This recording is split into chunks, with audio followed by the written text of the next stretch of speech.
And what's fascinating about this is that the demand curves are very similar. So the slopes are the same for both pension funds and hedge funds. They have very, very similar demand curves in terms of their slope.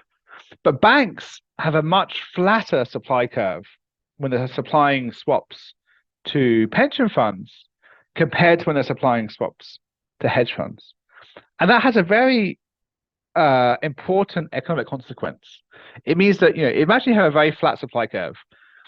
A demand shock does very little to the price because supply is able to adjust very easily. Okay. And that means most of the variation in a long dated swap contract, so one more than 10 years in in um in maturity. So most of the variation in the price of those sorts of contracts is not explained by demand shifters because you're able just to move along a very flat supply curve very easily. Okay.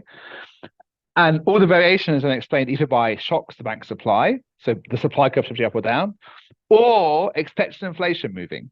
Okay.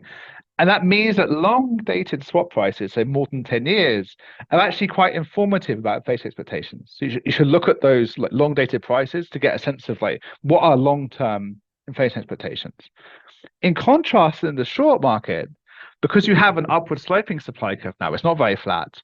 Demand shocks end up mattering a lot and generate a lot of volatility, and they move the price around a lot. Okay, and so short dated inflation swap prices, say less than 3 years, are much less informative about expected inflation, which is kind of frustrating if you're the Bank of England because they care about like what's the immediate expectations of inflation as well as a long term thing. They care about both, but in terms of getting a short term gauge, actually these short dated swap prices aren't super informative.